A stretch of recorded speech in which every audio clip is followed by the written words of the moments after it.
Saya mencintai Ustaz karena Allah, ahabbakallahu alladhi ahbabtani fi. Terkait bahasan ini, apakah menyesali perceraian itu termasuk mendustakan qadar? Juga tentang hadis perceraian adalah sesuatu yang halal tapi dibenci oleh Allah. Apakah sahih hadis ini? Hadis itu sahih tentunya. Amal halal yang paling dibenci oleh Allah adalah cerai. Itu dulu saya jawab hadisnya sahih. Kemudian kalau masalah menyesali perceraian, apakah itu mendustakan qadar? Tentu saja menyesali tidak. Kalau menyesali, ya, yang masuk dalam masalah dosa ini memungkiri. Kalau menyesali, kita pernah mencuri terus dipotong tangannya, dia menyesali perbuatannya itu, tidak masuk dalam mendustakan qadar. Dia pernah menikah, kemudian dia lihat pasangannya ini tidak cocok, lalu kemudian dia cerai, dan dia merasa menyesal kenapa buru-buru bercerai. Mestinya dia bertahan dulu misalnya. Nah itu penyesalan atas perbuatan. Ini tidak termasuk dalam mendustakan qadar insyaAllah, ya, tidak masuk dalam mendustakan qadar. Dan berbicara masalah perceraian, saya sudah berkali bahasakan teman-teman sekalian, tidak perlu seseorang itu menggunakan cerai. Kalau anda sudah menikah, dari awal menikah diniatkan memang ini kehidupan abadi sampai di akhirat sana. Sekalian, memang ini nikah suami istri sampai di akhirat. Setiap ada sesuatu yang belum terpenuhi dari pasangan kita, kita niatkan masih ada hari esok, masih ada lusa. Dan orang beriman tahu dia akan sampai di akhirat sana di surga abadi, khalidina fiha. Nanti di sana dia bisa berbagi. Saya kadang-kadang bilang sama istri saya, kalau ada sesuatu yang belum bisa saya berikan, ya kita masih punya hari esok, masih ada hari lusa. Dan kita menikah ini sampai ke surga sana. Sekarang belum bisa, besok bisa, lusa bisa. Semuanya bisa dijalani bagi orang beriman. Jadi cerai ini harus dijauhi, ya. Ingat teman-teman sekalian, ada sihir atau tidak ada sihir, selalu target syaitan perceraian. Sebagaimana hadis yang sudah kita tahu sama-sama masyhur, iblis memiliki singgasana di lautan kata Nabi SAW, dan dia setiap hari menerima laporan anak cucunya. Ada yang mengatakan berkelahi, membuat orang berkelahi, ada yang mencaci maki, ada orang yang mabuk, dianggap biasa oleh iblis. Nanti ada yang mengatakan saya menceraikan suami istri, barulah oleh iblis dianggap itu sebuah prestasi yang sangat besar, prestasi yang sangat besar yang semestinya, ya, dijadikan sebagai pegangan sebagai atau setiap orang beriman agar jangan sampai membiarkan syaitan itu masuk. Jadi jangan mudah kecewa dalam rumah tangga, jangan mudah putus asa. Kata Nabi SAW, orang mukmin tidak akan pernah membenci pasangan hidupnya yang mukminah, istrinya atau istri suaminya. Kalau dia menemukan satu kekurangan di satu sisi, dia akan mendapatkan kelebihan dari sisi yang lain. Kecuali memang masalah fatal, ya. Misal seseorang itu terus terjerumus dalam maksiat, mabuk terus, suka memukul, tidak menjalankan kewajiban-kewajiban, istri yang nusyud, keluar rumah sembarangan, tidak izin, berselingkuh, berbuat zina. Nah itu lain, diingatkan tidak mau tobat, ya ini saatnya kita berpisah, ya. Disitulah kita gunakan kalimat mulia cerai itu. Tapi kalau teman-teman kalau telat datang, lupa janji, sesuatu yang masih bisa ditoleransi, bisa diganti hari esok. Kenapa harus ucapkan kalimat cerai? Kenapa harus mengatakan pulangkan saya ke orang tua saya? Kenapa harus setiap suami mengancam, mengatakan kalau kau tidak begini saya akan ceraikan kamu? Kalimat ini sebenarnya nggak usah digunakan, karena ini masalah halal atau haram kemaluan pasangan kita. Ustaz, bagaimana cara cari jodoh yang baik? Kembali lagi masalah nikah ini. Ini kenapa bujang-bujang ini? Masih berapa banyak yang bujang ini? Saya sarankan nanti daftar aja sama imam, yang bujang-bujang, yang gadis-gadis sebelah kan juga daftar, nanti dipertemukan, ya. Insya Allah dengan cara syar'i gitu. Cara mencari jodoh yang baik, wasiat Nabi SAW. Ya, saya tidak tahu ini yang bertanya ikhwat atau akhwat, tapi yang jelas, kau laki-laki disuruh dahulukan agamanya, kan gitu. Tapi memang Nabi mengatakan wanita dinikahi karena kecantikannya, kekayaannya, keturunannya, dan juga agamanya. Tapi dahulukanlah agamanya. Artinya boleh dipilih. Kalau ada alhamdulillah empat-empatnya baik. Kalau tidak maka dahulukan masalah agama. Memang didahulukan. Tapi juga dengan melihat tadi fisik yang sudah saya bahasakan. Kalau kalau laki-laki, ya, kalau perempuan maka wasiatnya juga agama. Kalau telah datang kepada kalian wahai wali wanita dan wanita, laki-laki yang kalian ridhoi akhlak dan agamanya, terimalah lamarannya, kalau tidak akan terjadi kerusakan di muka bumi. Jadi saran saya pertama adalah dahulukan agamanya. Yang kedua, nikahlah dengan akfa. Apa itu akfa? Sepadan dengan Anda. kan gitu, sepadan. Mungkin dari sisi sepadan itu berarti sama, selevel, sisi poster tubuhnya, keadaan ekonominya, jenjang pendidikannya, usahakan sepadan supaya nanti pada saat berumah tangga bisa selaras pikirannya, gitu kan. Jadi seperti saya kasih contoh kemarin, jangan gaji Anda 1 juta sebulan nikah sama wanita kosmetikanya 5 juta, gitu kan. Maka nggak bisa connect nanti, ya, susah. Jadi kita kehabisan, akhirnya banyak laki-laki berbuat haram, mencuri atau menipu atau apa saja ya, termasuk korupsi gara-gara kebutuhan keluarganya gitu. Ya. Bagaimana hukumnya? Kok pacaran semua ini ya? Bagaimana hukumnya berpacaran dengan niat menikah? Pacaran hanya boleh setelah menikah. Ya. Setelah akad nikah baru pacaran. Jadi nggak butuh pacaran sebelum nikah, ya, nggak butuh pacaran sebelum nikah. Itu malah akan kacau balau semuanya gitu. Jangan mulai pernikahan dengan kemaksiatan. Itu kan maksiat, gitu kan? Saya ingin tanya, orang pacaran tujuannya apa? Bukan menikah awalnya. Jadi untuk mengenal, untuk bisa menyentuh, untuk bisa cium, untuk bisa ini dan seterusnya. Dan anehnya dia menganggap pacarnya seperti pasangan hidupnya, gitu kan? Nggak boleh begini, nggak boleh begitu, nggak boleh begini dan macam-macam. Ini dari mana semua asal muasalnya ini? Dalam Islam kita boleh melampiaskan syahwat tapi dengan cara menikah. Jadi pacaran sepuasnya setelah akad nikah, selesai kan gitu. Dikatakan karena zaman sekarang wanita banyak yang tidak mau langsung menikah. Ya cari yang mau langsung menikah banyak. Di belakang itu banyak akhwat kita yang insya Allah siap langsung menikah. Kalau ditawarin sekarang mau menikah insya Allah langsung mau, gitu kan? Asal Anda mau, tidak ada masalah. Saya mau bertanya perihal Nabi Khidir yang katanya sebagian orang memiliki umur panjang. Kata sebagian orang memiliki umur panjang. Adakah penjelasan dalam hadis? Dan bagaimanakah diceritakan tentang sejarah hidup dan kematian Nabi Khidir tersebut?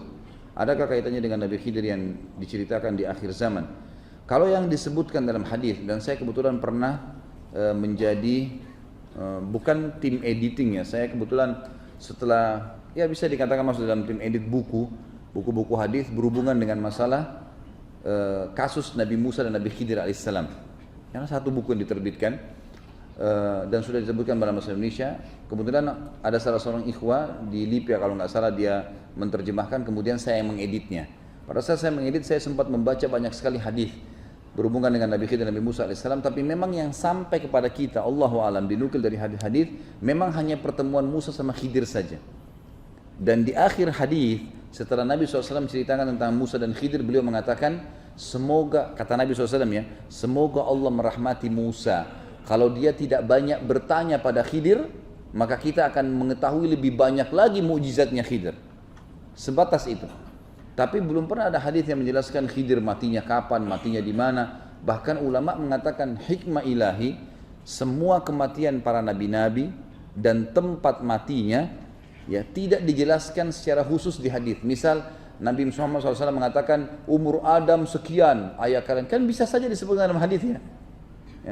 Yang disebutkan cuma postur tubuhnya, karena hari kiamat kita akan bangkit seperti postur tubuh ayah kita Adam. Tapi nggak pernah disebutkan kadar umurnya, matinya di daerah mana, gitu kan? Semua nabi-nabi loh ya. Dan kata para ulama hikmahnya hanya kuburan Nabi Muhammad SAW yang sekarang jelas diketahui di situ kuburan Nabi untuk membuktikan memang Nabi ini saja yang kalian ikutin. Gitu. Ada sebuah riwayat dikatakan seorang sahabat bertanya, ya Rasulullah di mana kuburannya Musa?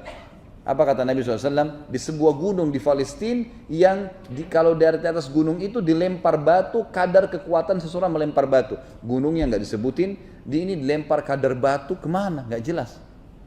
Maka berarti Nabi SAW memang tidak menyuruh kita khusus mencari kuburan para nabi-nabi, mendatanginya. Udah cukup kita tahu imani risalah mereka. Kuburan yang sampai sekarang jelas kuburan Nabi adalah kuburan Nabi Muhammad alaihi salatu wassalam. Apakah ada tanda-tanda atau ciri-ciri orang yang sudah bertaubat dalam kehidupan sehari-hari, taubatnya diterima oleh Allah Subhanahu wa taala? Kalau tanda khusus tidak ada. Tapi tentu saja taubat itu kan ada syaratnya yang sudah sering kita sebutkan. Syarat pertama meninggalkan dosa itu seketika, gitu kan? Syarat kedua menyesalinya, syarat ketiga berjanji sama Allah tidak akan mengulanginya. Berarti kalau Anda mau lihat orang ini taubat atau tidak, dia penuhi 3 syarat ini. Kurang lebih seperti itu. Jadi kalau memang dia tidak mengulangi lagi zinanya, dia tidak ulangi lagi ribanya, dia tidak ulangi lagi menipu orang, mencuri, memukul orang, apa saja dosa-dosa besar, durhaka dengan orang tua, dia ikuti dengan penyesalannya, lalu dia berjanji sama Allah tidak akan mengulanginya, artinya memang kelihatan orangnya tidak mengulangi lagi perbuatan itu, maka insya Allah taubatnya diterima. Dan sudah saya bahasakan itu hari, sebagian ulama menambahkan dengan poin yang keempat, tapi tidak dimasukkan dalam syarat, cuma melengkapkan 3 poin daripada syarat taubat itu, yaitu dengan mengisi hari-hari setelah taubat dengan ibadah. Karena kebanyakan Allah SWT mengatakan dalam Al-Quran apa? Orang yang beriman, orang yang bertaubat dan beramal saleh. Taubat, amal saleh, taubat, amal saleh. Karena kalau orang taubat tidak diikuti dengan amal saleh, maka jeda waktu yang dia kosong, dia akan teringat dosa-dosanya. Mungkin dia akan terjerumus lagi. Kenapa ada orang sudah buat dosa, taubat, kemudian ulangi lagi? Karena itu, dia tidak ganti waktu-waktu yang biasa dia bermaksiat dulu dengan ibadah. Habis isya biasa ke karaoke, dia nggak ganti dengan majelis taklim. Pada saat dia kosong lagi minum teh, ingat karaoke. Syaitan hias-hiasi seakan-akan enak pada saat tertentu gitu kan. Jadi harus diikuti dengan itu. Jadi kalau ciri khusus itu Allahu alam. Maksudnya kalau kelihatan apakah tanda cahaya itu nggak ada. Tapi yang ada adalah kita bisa lihat dari perilakunya orang tersebut. Insya Allah kalau dia jalankan itu sudah memenuhi syaratnya, dia tinggalkan dosa, sesali dan janji tidak akan mengulanginya, akan diterima oleh Allah SWT. Dan kita dalam kaidah agama kita, saudaraku, kita tidak boleh ragu ya terhadap janjinya Allah. Innallaha la yukhliful mi'ad. Allah tidak akan pungkiri janjinya. Man amila salihan min dzakarin wa untha wa huwa mu'minun falanuhyiyannahu hayatan thayyibah. Siapapun yang beriman kepada Allah, gitu kan? Kemudian hari kiamat, gitu, maka kami pasti akan hidupkan dia dengan kehidupan yang nyaman. Janji dari Allah Subhanahu wa taala. Siapa yang berbuat amal saleh dari laki-laki dan perempuan, maka pasti dia akan dapat balasannya, gitu kan? Walanadziyannahum ahsana ma kanu ya'malun. Kami akan berikan balasan lebih baik daripada apa yang mereka lakukan dulu. Ada balasannya. Itu harus yakin, kaidah. Jadi jangan antum sholat, saya dapat pahala enggak ya? Enggak, memang dapat pahala.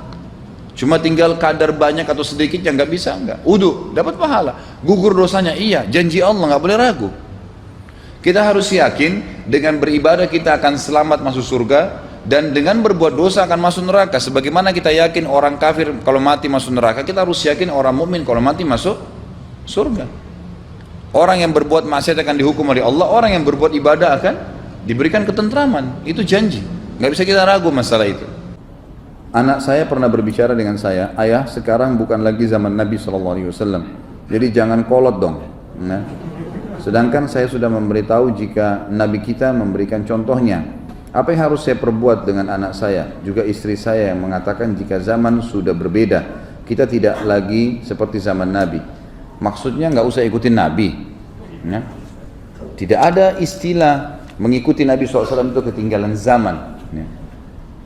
Jadi tanyakan, pasti setiap kalimat yang terucap dalam lisan seseorang ada penyebabnya. Ucapan, perilaku, ya, sikap, semua itu ada penyebab. Setiap teman-teman ingin mendapatkan solusi dari sebuah masalah yang sedang dihadapin, cari tahu sebabnya saja. Perbaikin dari sebab itu. Sekarang yang saya baca di sini permasalahan di kalimat kolotnya. Ya. Baik, tanya anak kita, duduk. Apa yang kamu maksud dengan kolot itu? Oh, ayah berjenggot. Yang biasa saya tonton di TV alat cukur jenggot. Itu modern TV, nggak ada iklan suruh pelihara jenggot. Misal, kita tahu sebabnya kan? Ternyata gara-gara tontonan dia nih. Coba cari tahu sebabnya, tanya saja. Kenapa kolot? Apa yang kamu maksud dengan kolot? Istri tanya, apa yang dimaksud dengan kolot? Apa sih? Oh, karena saya selalu dibangunin sholat malam. Oh, berarti permasalahannya dia lebih suka tidur malam hari. Obatin di situ. Baik, ini baca nih hadis-hadis tentang fadilah sholat malam. Ini lihat nih, ini dijelaskan. Maka insya Allah dengan mengetahui inti permasalahannya, kita akan bisa memperbaiki permasalahan itu dengan izin Allah, gitu kan? Jadi insya Allah nih kalau saya lihat cuma karena masalah kalimat kolot dia saja. Dan pasti ada sebab kenapa anak anda mengatakan itu, kenapa istri mengatakan itu. Dan teman-teman juga saya perlu beritahukan satu hal ya, bagi ikhwah dan akhwat yang baru sadar, maaf saya bahasakan ini, saya baru mengenal agama, baru taubat di jalan Allah, jangan antum begitu semangat masuk di pengajian, sudah terasa ada ilmu, ada iman, dan ini tidak pernah kita berbagi ke istri, kepada suami, kepada anak. Lalu tiba-tiba kita ingin mereka seperti kita. Ini nggak mungkin. Ya. Misal gini, kita dulu nggak, jangankan sholat tahajud, sholat 5 waktu masih Senin Kamis, gitu kan? Oh iya, sekarang ikut taklim, masya Allah, sholatnya 5 waktu, iya sudah mulai sholat malam. Istri kita sama dulu, begitu juga modelnya, gitu kan? Baik, sekarang kita ikut taklim sudah paham, dia nggak ikut taklim, kita tiba-tiba mau ngajak dia seperti kita, nggak bisa ini, spontanitas, kecuali dia meniti jalan yang sama. Atau minimal kita berbagi dengan dia ilmunya. Kalau tiba-tiba gara-gara dia tidak mau sholat malam lalu kita langsung menilai dia buruk, nggak bisa teman-teman sekalian. Karena memang dasarnya kita dulu sama-sama dengan dia kan. Maka apa yang menjadi penyebab kita bisa meraih hidayah Allah itu, kita juga sampaikan kepada dia. Makanya saya bilang teman-teman sekalian, dan selalu saya ingatkan, jadikan majelis ilmu itu hiburan. Kita selalu menganggap majelis ilmu itu orang-orang tua, orang-orang yang sudah lumpuh, oh iya, orang yang sudah sakit parah, ke taklim deh. Kalau yang muda-muda di pinggir pantai, ke diskotik, ke bar, nah, ubah. Majelis ilmu itu hiburan teman-teman sekalian, hiburan. Kalau tidak terhibur antum, tidak mungkin tidak merasakan ada manfaat. Mana mau duduk 2 jam dengarin, muka saya begini terus dilihat gitu. Bosan juga gitu kan. Tapi karena kita jadikan, niatkan ini adalah ilmu, saya bermanfaat, apalagi kalau dinikmatin, enak aja itu, nikmat. Karena ibadah itu punya kenikmatan, dosa juga punya kenikmatan, tapi kedua kenikmatan ini gak bisa bersatu, seperti minyak sama air. Kalau antum mau nikmatin ibadah itu, harus fokus ke situ dan tinggalkan lawannya. Karena kalau masih berimbang antara pahala amal soleh dengan dosa, maka kita tidak bisa khusyuk, nggak bisa nikmat ibadah itu. Kapan dia nikmat? Kalau keran dosanya ditutup, ininya ibadahnya terus dikerjain, nanti rate-nya naik. Kalau makin naik, kita makin tutup pintu dosa, nggak lagi nonton TV. Maaf, saya bahasakan ini, yang saya masukkan adalah acara-acara yang tidak baik, gitu kan? Yang sudah jelas-jelas bisa merusak akhlak kita. Kita tinggalkan. Mulai sibuk tadinya cuma baca buku dongeng kosong yang tidak ada manfaatnya, baik sekarang baca buku tentang sahabat. Saya kan pernah bilang, coba mulai sekarang terapin teman-teman, setiap malam jangan tidur kecuali baca kisah satu sahabat. Anda laki-laki di sini, jadikan PR. Akhwat kita di belakang sana, jangan tidur kecuali baca satu kisah sahabiat. Setiap malam satu orang, yang ringkas saja. Tinggal ketik sahabat, mulai dari Abu Bakar, Umar, sahabat yang jamin masuk surga, pindah ke sahabat semua. Setiap malam jadikan PR, baca saja, cuman baca kisah mereka. Itu sudah punya pengaruh yang besar. Masalah kiprah mereka di jihad, masalah kiprah itu akan mewarnai kehidupan kita. Nanti itu akan mewarnai teman-teman sekalian. Nah, kalau kadar ibadah kita naik terus, sholatnya tetap yang biasa jantung kerjain, sholat 5 waktu, sholat sunnah, qobliyah, ba'diyah, puasa sunnah Senin Kamis, dan ibadah memang harus dipaksakan konsepnya supaya dia naik. Semua yang antum sendiri lebih tahu apa ini keran dosa yang masih terbuka nih. Oh, saya kadang-kadang masih duduk gosip sama teman-teman, tutup. Oh, saya kadang-kadang masih tonton cuplikan ini, baik, ditutup. Apalagi nih kira-kira, kita tutupin semua. Nanti dia akan minimal redah, minimal di situ tempatnya, gitu kan. Apalagi kalau orang itu taubat, ini akan habis dosanya kan. Ini kalau habis dosa ini, rate-nya pahala ini naik. Itu khusyuk sekali itu. Kalau sholat khusyuk, dengar Quran mudah nangis, enak sekali. Dan ini tidak bisa ketemu keduanya. Tapi kalau antum masih mengimbangi keduanya, tidak bisa naik. Makanya syaitan mau selalu berimbang. Apalagi dia mau kalau dosanya orang itu naik. Ada sebuah hadis begini. Dalam sebuah riwayat disebutkan, Nabi SAW bersabda, kalau seseorang itu akan digoda oleh syaitan, maka syaitan yang akan menggodanya berkata pada teman-temannya yang sepakat untuk sama-sama menggoda, lihat sumber penghasilannya orang ini, makanannya, minumannya, pakaiannya, pekerjaannya, lihat. Kalau dari sesuatu yang haram, nggak usah repot-repot digoda, karena sumber itu sudah cukup membuat amalnya nggak diterima. Jadi menghemat energi. Syaitannya hemat energi itu. Nggak usah diganggu orang ini, biarin aja sudah. Karena ibadah yang diikuti dengan pendapatan yang haram tidak akan mendatangkan penerimaan. Karena Allah suci, tidak terima kecuali yang suci. Bahkan kalau ada orang yang sengaja menginfakkan di jalan Allah sumber haramnya. Kata Nabi SAW, kalau ada orang memiliki pendapatan yang haram, lalu dia infakkan di jalan Allah, dan dia didoakan oleh orang yang menerima infak itu, kecuali akan menambah jalan dia ke neraka. Misal pendapatan haram, korupsi, curi, hajikan orang tua. Dan orang tua kita doain, tambah jalan neraka tuh. Karena haram, tidak boleh, gitu kan? Ini nggak boleh. Jadi harus hati-hati teman-teman sekalian. Semua sumber-sumber yang haram yang tutup. Dengan izin Allah akan terbuka pintu-pintu kebaikan dalam kehidupan kita. Dan dunia sebentar teman-teman sekalian. Apa yang mau diraih di sini? Makan cukup, minum, alhamdulillah, ibadah, tunggu mati masuk surga. Udah selesai. Simple aja begitu. Saya pernah melakukan zina dan minuman keras. Bagaimana dengan amal ibadah yang saya lakukan saat ini? Dan bagaimana dengan hukum Islam tentang rajam dan potong tangan dan lain-lain? Apakah saya masih bisa berharap surganya Allah? Mohon nasihatnya Ustaz. Pertama sekali, hukum dalam Islam kisos. Potong tangan, dipenggal lehernya, potong tangan kalau mencuri, dipenggal kalau membunuh, dirajam kalau berzina. Ini berlaku bagi orang yang kepergok. Berlaku bagi orang yang kepergok. Tidak berlaku bagi orang yang antum pernah berzina 5 tahun lalu, sekarang sudah taubat.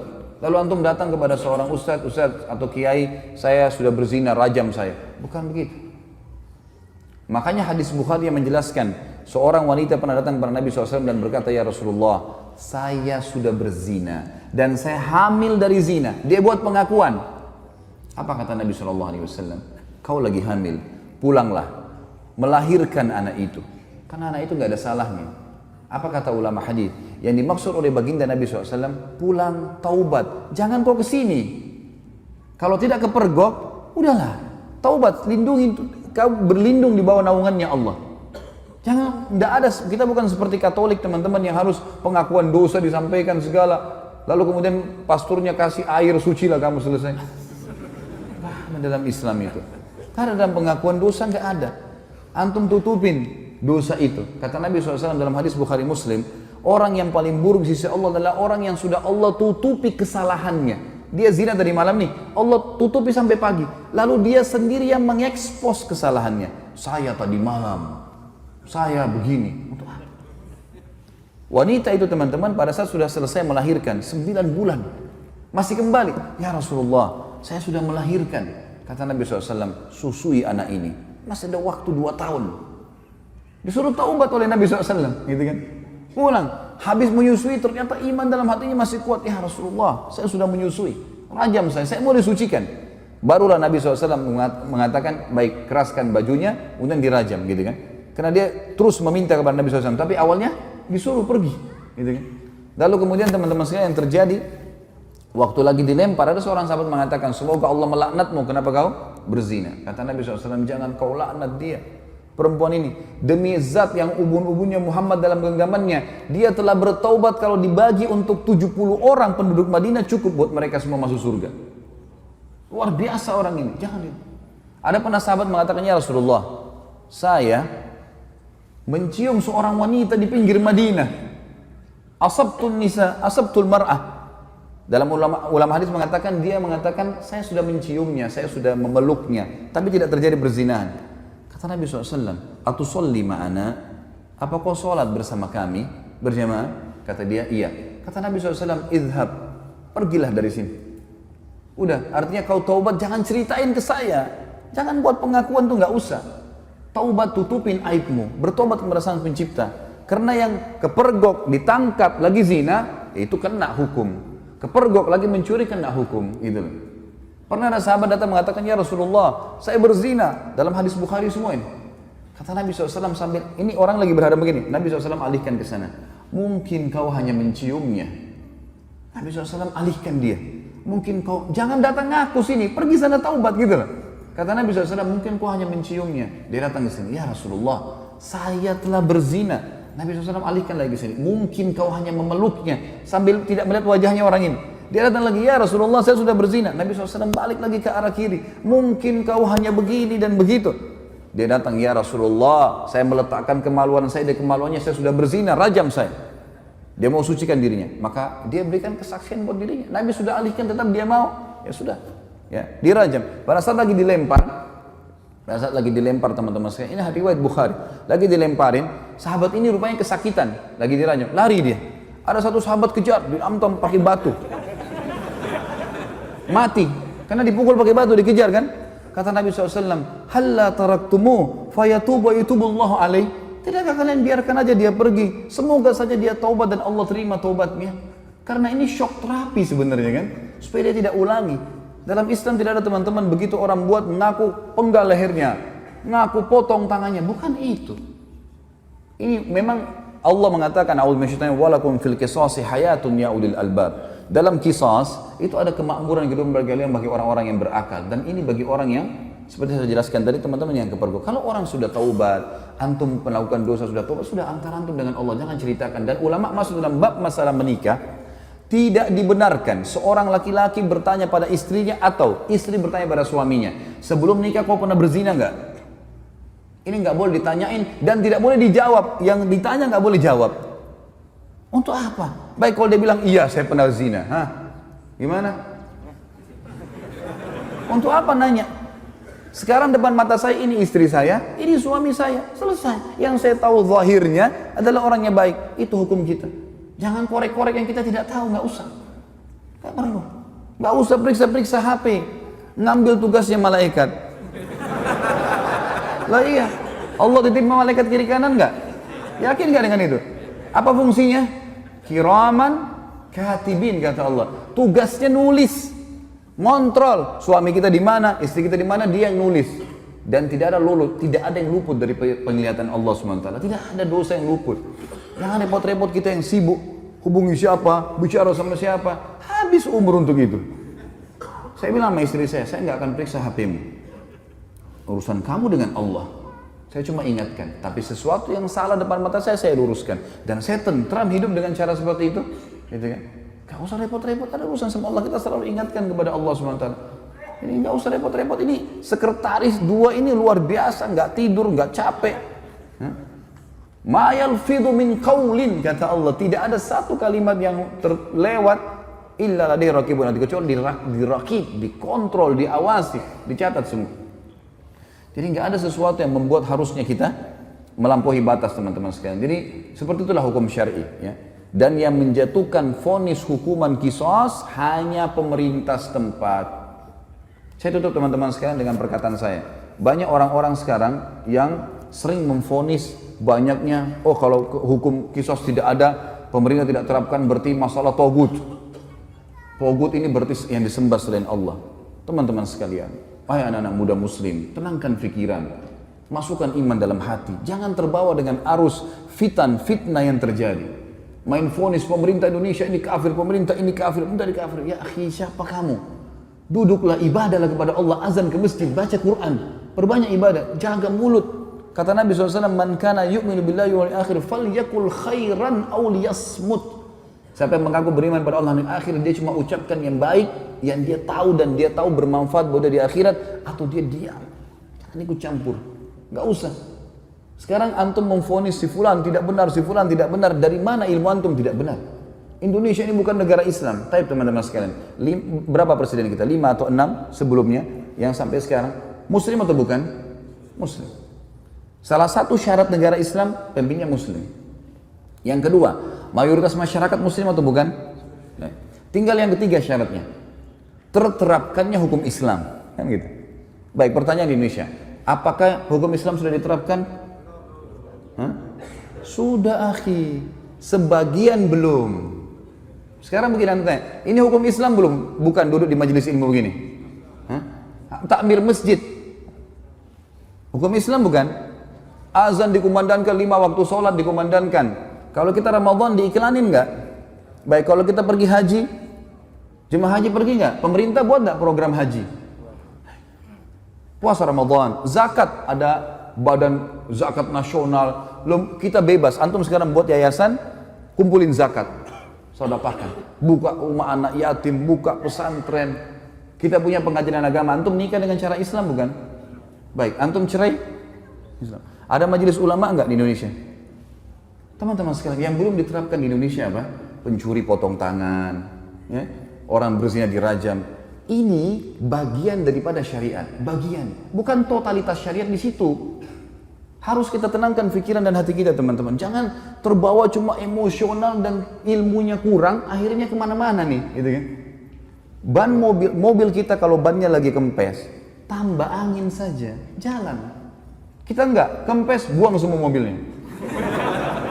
Lah iya, langsung main vonis. Teman-teman, manusia semua bisa berbuat salah, punya kekurangan, gitu kan?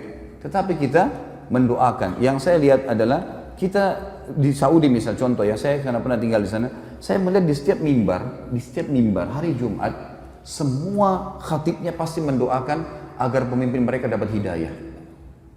Bayangkan kalau kita punya, saya dapat data teman-teman di Jakarta Selatan saja, kita punya 2.200 masjid dan musola. 2.200 masjid dan musola.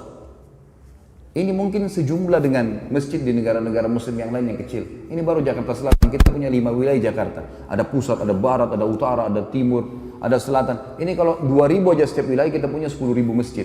Bagaimana kalau seluruh Indonesia? Bagaimana kalau semua orang ini, ya, kalau 10.000 masjid teman-teman berarti ada 10.000 khatib. Ya. Kalau kita punya, misal seluruh Indonesia anggaplah 5.000, 100.000 masjid. Semuanya mendoakan, ya Allah berikan hidayah pemimpin kami. Ya Allah berikan mereka menerapkan Al-Quran dan Sunnah. Ya Allah. Terus kita doakan kebaikan. Masa dari sekian ratus ribu orang mukmin berdoa tidak diterima sama Allah? Daripada kita main vonis, kita main salahkan, comot sana, ganti sini, vonis ini. Kehidupan apa ini gitu? Coba kembali kepada ilmu yang benar teman-teman. Sekali lagi saya mengajak anak muda muslim untuk tenangkan pikiran, jangan terbawa arus, tenangkan hati teman-teman, nuntut ilmu, perbanyak ibadah buat antum sendiri. Mati kalau datang kita nggak bisa lepas, nggak harus antum tua dulu baru meninggal dunia. Maka sibukkan pada hal-hal yang bermanfaat. Allahu alam. Ini tentu saja saya tutup teman-teman sekalian dengan kalimat saya bukan menggurui, saya tidak pernah menyebutkan nama orang, alhamdulillah di majelis saya tidak mau memvonis siapapun salah, tapi kita kembali kepada wahyu Allah subhanahu wa ta'ala sesuai dengan pemahaman para sahabat. Ini adalah hal yang paling tepat. Coba antum kembalikan kepada ini, maka hati kita akan tenang. Oh ternyata Ibnu Abbas, oh ternyata si fulan, oh ternyata si fulan. Ini yang insya Allah akan sudah cukup buat kita. Allahu a'lam. Mohon dimaafkan kalau ada salah tentunya, dan juga kalau ada benar pasti dari Allah. Kita berdoa kepada Allah Sang Pencipta agar seluruh amal yang pernah kita kerjakan diterima olehnya dengan kemahamurahannya, dan semoga saja semua dosa yang pernah kita kerjakan dimaafkan dan diganti pahala. Juga sisa umur kita semoga diberkahi di harta, di keluarga, di umur, dan juga pekerjaan, serta puncaknya kita diberikan oleh Allah Sang Pencipta masuk surga tanpa hisab. Dan tentu kita berharap ya Allah surga Firdausmu yang maha luas dan juga yang maha sempurna. Ya Allah, kami mohon kepadamu agar Engkau menolong saudara-saudara kami di Palestina, di Syria, di Yaman, di Irak, di Myanmar, dimanapun mereka berada yang sedang tertindas. Ikhlaskan niat mereka, terima para syuhada mereka, muliakan Islam di tangan mereka dan tangan kami semua, serta partisipasikan kami bersama mereka di pahala baik dengan doa, dengan harta juga dengan jiwa kami. Dan semoga dengan kemahamurahan-Mu ya Allah yang kami yakin Engkau sedang melihat kami sekarang, dan juga malaikat-Mu sedang menghadiri majelis ilmu ini, agar Engkau menyatukan kami semua di surga Firdaus-Mu tanpa hisab, di mana Engkau satukan kami di majelis ilmu yang mulia ini. Tentu selanjutnya teman-teman sekalian kita berdoa, kita berharap agar Allah Subhanahu wa taala sekali lagi mengikhlaskan niat kita, menjadikan majelis ilmu ini sebagai ilmu yang bermanfaat. Dan saya memohon ampun bila ada sesuatu yang salah kepada Allah Sang Pencipta, dan juga untuk saudara kita semua hadir di sini, dan kedua orang tua kita dan seluruh muslimin dan muslimat.